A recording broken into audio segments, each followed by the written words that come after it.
ठाईच बैसोणी करायक चित्त अनावडीत अनंत.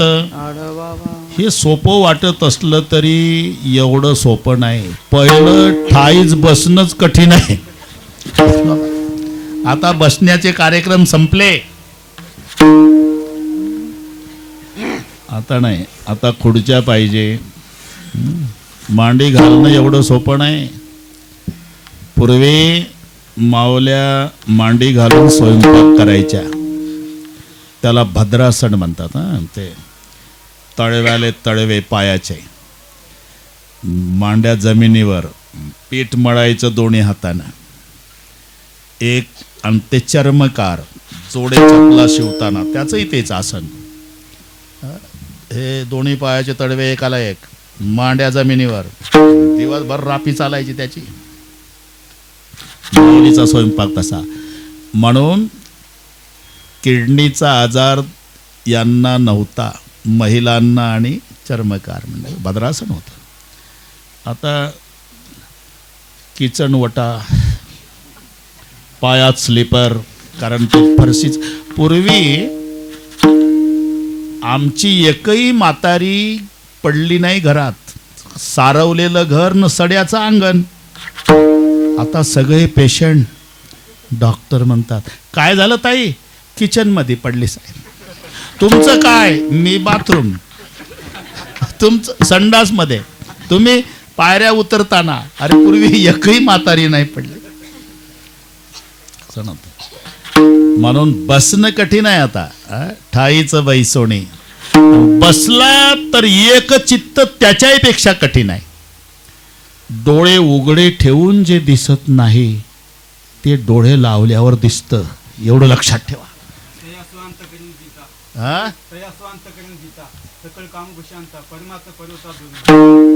परमात्मा परवता दूर नाही, स्वांत करेल जिता. सगळे काम शांता तया परमात्मा पर्वता दूर नाही. पा वेल्डिंग पा, हे जुने लोक आहे का नाही, बरोबर फिट. मग एक चित्त एवढं सोपं नाही. कारण डोळे लावून पहा तुम्ही, बोंडवेजी, इथून विटाची भट्टी दिसेल तुम्हाला. आता उघडे ठेवून मी दिसतो, डोळे लावा, विटाचा कारखाना. म्हणून ठाई खरा एकच. आणि चित्त धावे तुमचं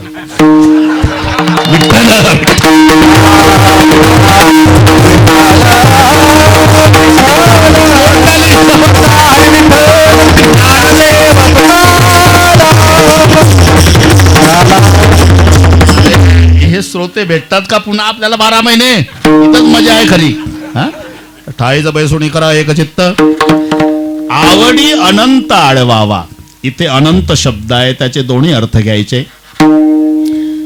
अनंत म्हणती माझे या स्वामी ते, अनंत गुण त्याते म्हणून या.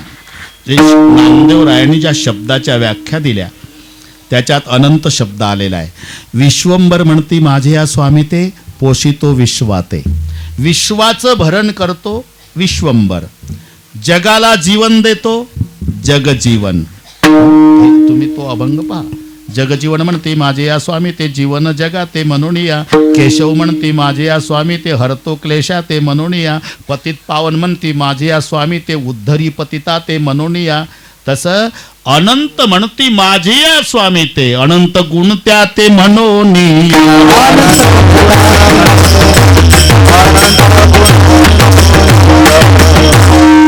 अनंत गुणाचा. अनंत गुण आहे, त्याचं नावही अनंत आहे आणि त्याला नावेही अनंत आहे. मराठी आहे. अनंत म्हणजे पुष्कळ होते.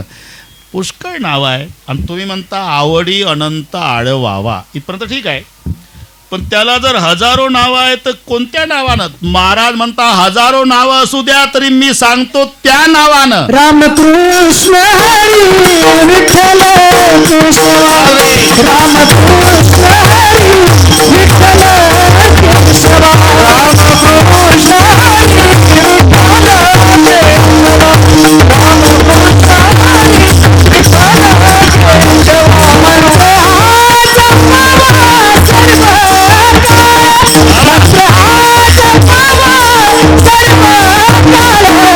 गणपती काळाचे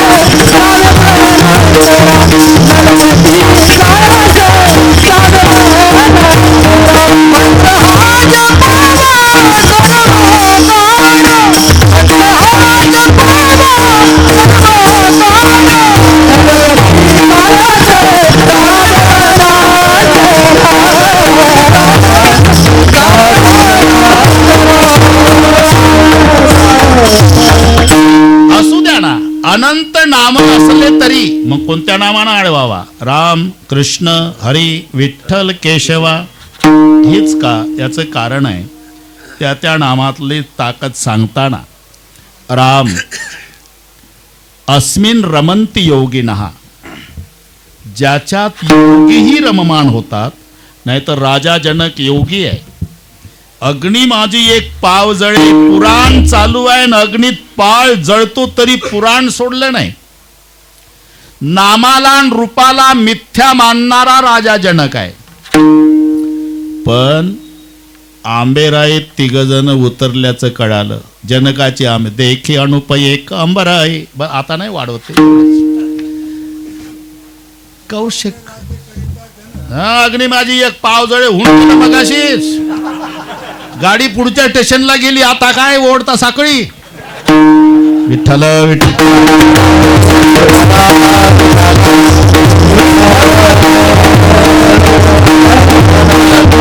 झालं, हो झालं झालं बाबा, ते बरोबर आहे, तुमचंही बरोबर आहे. थोडंसं झालं मागं पुढे होते, काय नाही. आणि जेव्हा जनक राजे आंबेराईत आले, विश्वामित्राला दबक्या आवाजात विचारलं, कहवनाथ सुंदर दो बालक, मुनिकुल तिलक की नृपकुल पालक, सहज बिराग रूप मन मोरा, थकित होई जे मी चंद चकोरा. हे जनकाचे उद्गार आहे. मी नामाला आणि रूपाला मिथ्या मानतो बाबा, पण याच्या रूपानं मी पागल झालो. हा कोण आहे? विश्वामित्र म्हणले, तू पागल होतो, संसारिक आहे, त्याच्यात नवल काय? अरे माझ्यासारखा साधू पागल केला यानं. हा राम आहे. अस्मिन रमंती योगिनः, योग्यालाही रममान करतो तो राम. पुढे कृष्ण शब्द आहे, चित्ताचं आकर्षण करतो. कृकर्षयती, त्याला कृष्ण म्हणतात. सगळ्या गोपिका पागल केल्या. चित्त वेधेले नंदाच्या, नंदनेन तुका म्हणे येणे, बा जमलं. कृष्ण. पुढे हरी, हे पूर्ण लाईन लक्षात आली ना? राम कृष्ण हरी. हरी शब्दाचा अर्थ आहे रू हरती पापाने. जो पापाचं हरण करतो त्याला हरी म्हणतात. चित्ताचं आकर्षण करतो त्याला कृष्ण म्हणतात. योग्याला रममान करतो त्याला राम म्हणतात. राम कृष्ण हरी. त्याच्या पुढे शब्द विठ्ठल. विठ्ठल, विठ्ठल शब्दाचा शब्दार्थ पांडुरंग होतो. विठ्ठल शब्दाचा शब्दार्थ पांडुरंग. पण अक्षरात 3 अर्थ आहे.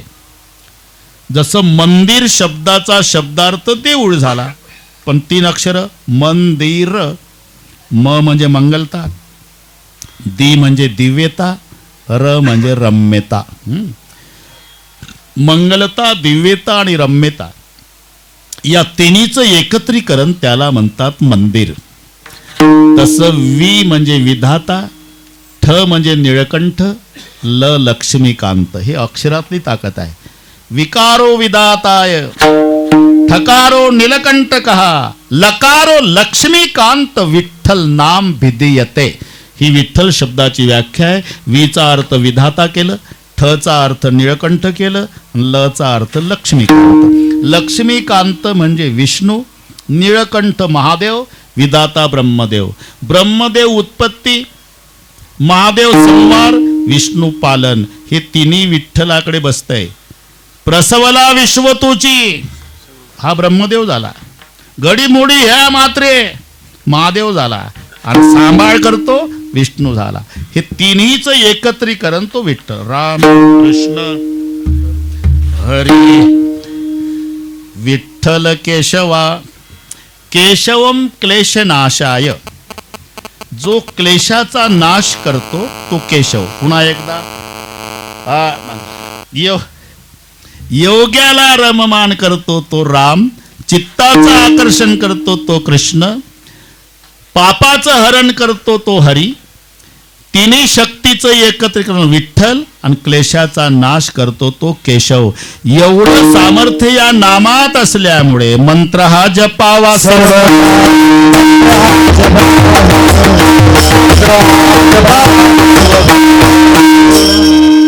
बर ठीक आहे पाहून घेऊ तुम्हाला. राम कृष्ण हरी विठ्ठल केशवा. मंत्र हा शब्द का आला? हे संबंधी दर्शक सर्वनाम आहे. त्यापेक्षा तुम्हाला जास्त माहिती आहे, एकंदर मराठी व्याकरणामध्ये 9 सर्वनामे येतात. मी, तू, तो, हा, जो, कोण, काय, आपण, स्वतः. किती झाले? कोण मोजले म्हणा बरं एकदा. मी, आमचे निकम बाबा व्याकरण शिकवायचे. निकम बाबा. मी, तू, तो, हा, जो, कोण, काय, आपण, स्वतः ही मराठी व्याकरणातली 9 सर्वनामे.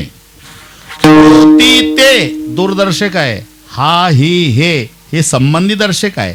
म्हणून जिथं ते येतं ना बाबा तिथं हे येतं. हो काय हो? जिथं ती येते तिथं ही येते, आणि जिथं तो येतो तिथं हा. म्हणून रूप पाहता लोचणी सुख झाले व साजणी, तो हा विठ्ठल बरवा. का? एकेकाळी वैकुंठात होता तो दूरदर्शक, आणि सोलापूर जिल्ह्यातल्या पंढरपुरात आला हा संबंधी दर्शक. हा जवळचा आणि तो दूरचा. बस जाऊ दे. हा मंत्र हा गुरुजी कसे शाळेत शिकवतात आणि लिहून देतोय. गुरुजी बोर्डावर धडा लिहून देतात. विद्यार्थ्यांना म्हणतात, आता मी लिहून दिलाय ना, हा धडा पाठ करा. त्याच्याकडे बोट दाखवून विद्यार्थी हा धडा पाठ करा. तसं मंत्र हा जपावा. हा म्हणजे आता सांगितला, इकडे बोट दाखवलं. राम कृष्ण हरी विठ्ठल केशवा. मंत्र हा जपावा. आता मंत्र कशाला म्हणतात? मननात त्रायते. 2 शब्द आहे मंत्र शब्दामध्ये. मननात त्रायते यस्मात तस्मात मंत्र प्रकीर्तिताः. ज्याचं मनन केल्यानंतर तो तारतो त्याला म्हणतात मंत्र. मंत्र हा जपावा. जप शब्दाचा अर्थ आहे जकारो जन्मविच्छेदा, पकारो पापनाशनः. हे वाढत चाललं बरं का. जप शब्द. जप कशाला म्हणतात? डोळे मिटून हातात माळ घेणे आणि चित्त धावे. हा बस. हे कृती असली तरी त्या ज आणि प मधले अर्थ दिले.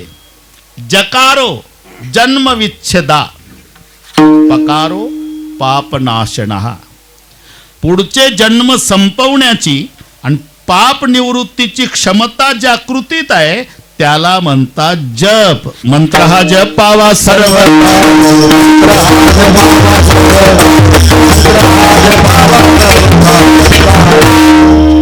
राम कृष्ण हरी विठ्ठल केशवा. मंत्र हा जपावा सर्व काळ. महाराज मग याच्यापेक्षा काही सोपं नाही का? अरे याच्यापेक्षा सोपं नाही. तुमचं खरं कशावरून? देवाची शपथ. यावी नाणीक असा पैसा धन, यावी नाणीक असा पैसा धन, यावी नाणीक असा पैसा धन, यावी नाणीक असा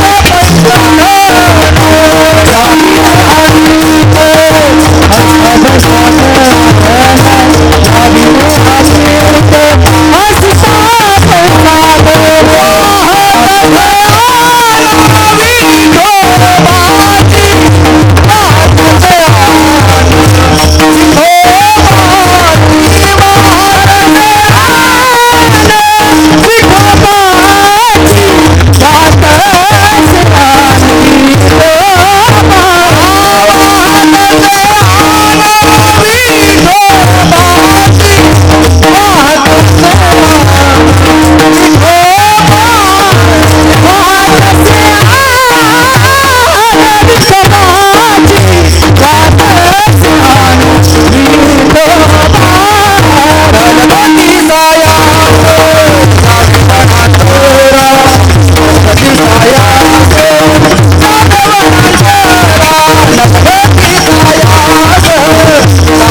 याच्यापेक्षा सोपं नाही. इथे साधन शब्दाला सोपा शब्द लावायचा, कारण पहिल्या चरणाला साधनला सोपं लागलंय. नाम संकीर्तन साधन पै सोपे. यापेक्षा साधन नाही. साधन तर कितीकच आहे, योग मार्ग, ज्ञान मार्ग आणि कर्म मार्ग, पण सोपं नाही. यापेक्षा सोपं नाही. म्हणून इथे नुसता साधन शब्द आला तरी महाराजांना म्हणायचं आहे यापेक्षा सोपं साधन नाही. त्याविना अनेक असता पै साधन म्हणजे सोपं. तुमचं खरं कशावरून? वाहत ज्ञान. एखाद्या गोष्टीचं सत्यत्व पटवून देण्याकरता प्रिय वस्तूची शपथ घालण्याची पद्धत आहे बरं का बाबा. विद्यार्थी विद्येची शपथ,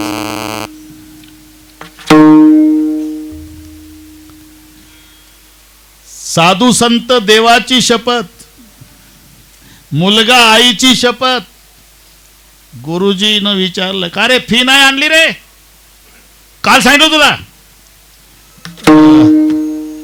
माझे पप्पा घरी नाही गुरुजी. काय लबाड बोलतो? नाही खरंच घरी. काय खोटं बोलतो? आईची शपथ, आईची शपथ, पप्पा घरी नाही. सत्यत्व पटवण्याकरता मुलगा आईची शपथ. जा घरी पैशान. आलं घरी, रडतच आलं. मम्मी म्हणली, का रे? फी म्हणतात गुरुजी. तू सांगितलं नाही का पप्पा घरी नाही म्हणून? सांगितलं मम्मी. अरे सांगितलं नसेल. विद्येची शपथ मी सांगितलं. मम्मी जवळ विद्येची शपथ घालतं, गुरुजी जवळ मम्मीची शपथ घालतं. सत्यत्व पटवण्यासाठी प्रिय वस्तूची शपथ घालण्याची पद्धत आहे. तसं साधूचा प्रिय वस्तू भगवान आहे. म्हणून सत्यत्व पटवण्यासाठी तुझी आन वाहिन गा देवराया, बहु आवडसी जीवापासून या. खरं कशावरून? तुझी आन वाहिन गा. सत्यत्व पटवण्यासाठी प्रिय वस्तूची शपथ घालण्याची पद्धत असल्यामुळे यापेक्षा सोपं साधन नाही. कशावरून? तुका मनसो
म्हणे सोपे आहे सर्वाहुनी. इथे जो शेवटच्या चरणात सर्वाहुनी शब्द आला तो पहिल्याला जोडायचा. पहिल्याला म्हणजे योग मार्ग, ज्ञान मार्ग, कर्म मार्ग, भक्ती मार्ग. भक्ती मार्गातले 9 प्रकार: श्रवण, कीर्तन, स्मरण, पादसेवन, अर्चन, वंदन, दास्य, सख्य, आत्मनिवेदन. त्याच्यात कीर्तन भक्ती. कीर्तन भक्तीतले 4 प्रकार: रूप कीर्तन, गुण कीर्तन, लीला कीर्तन. हे नाम संकीर्तन सोपे आहे सर्वाहुनी. हे पुन्हा तिकडे वेल्डिंग करायचं. याला आमच्यात मिळवणी म्हणतात. अडचण काय आहे? अरे सोपं आहे म्हणून ते डावलतं, हे अडचण आहे. पण ज्याला महत्व कळलं तो शहाणा. शहाणा तो धनी. बस जमलं भाऊ. आता न लगदी सायास जावे वनांतरा माझी सुखे येतो घरा नारायण. माऊलीचं भजन होईल. ते थोडीशी चुकामुक झाली माझ्याकडून, कारण एकादशा 2 आल्या. अनिल एकादशा 2 आल्या म्हणून मी उद्याच लिहून ठेवलं डायरीत. कारण माझं उद्या विश्वशांती केंद्रावर असते. पण त्यांचा फोन आला, एकादशा 2 आल्यामुळे बाबा तुमची विश्वशांती केंद्रावरची तारीख 8, कारण 9ला एकादशी आहे. बरं. मग मी म्हटलं 7 शर्माजीची. तुम्ही फोन केला दुपारी, बाबा किती वाजता येत आहे? म्हटलं कुठं? आज कीर्तन. म्हटलं उद्या आहे. नाही छापलं, जाहीर सुद्धा झालं. म्हटलं मग रिकामाच आहे. म्हणून का उल्लेख केला? कदाचित कोणी माझं कीर्तन समजून तिथे येतील उद्या विश्वशांती केंद्रावर. ते परवा आहे 7 ते 9. 8 तारखेला हा ज्ञानेश्वर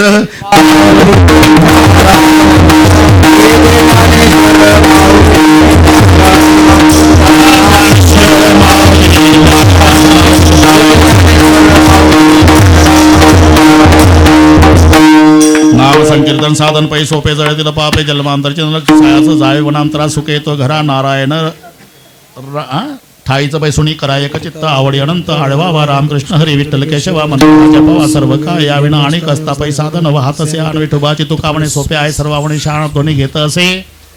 झालेली सेवा प्रभू चरणी माऊली चरणी समर्पण. प्रेम आहेच त्याच्यात वाढ व्हावी ही प्रभू चरणी प्रार्थना. विठ्ठल जय जय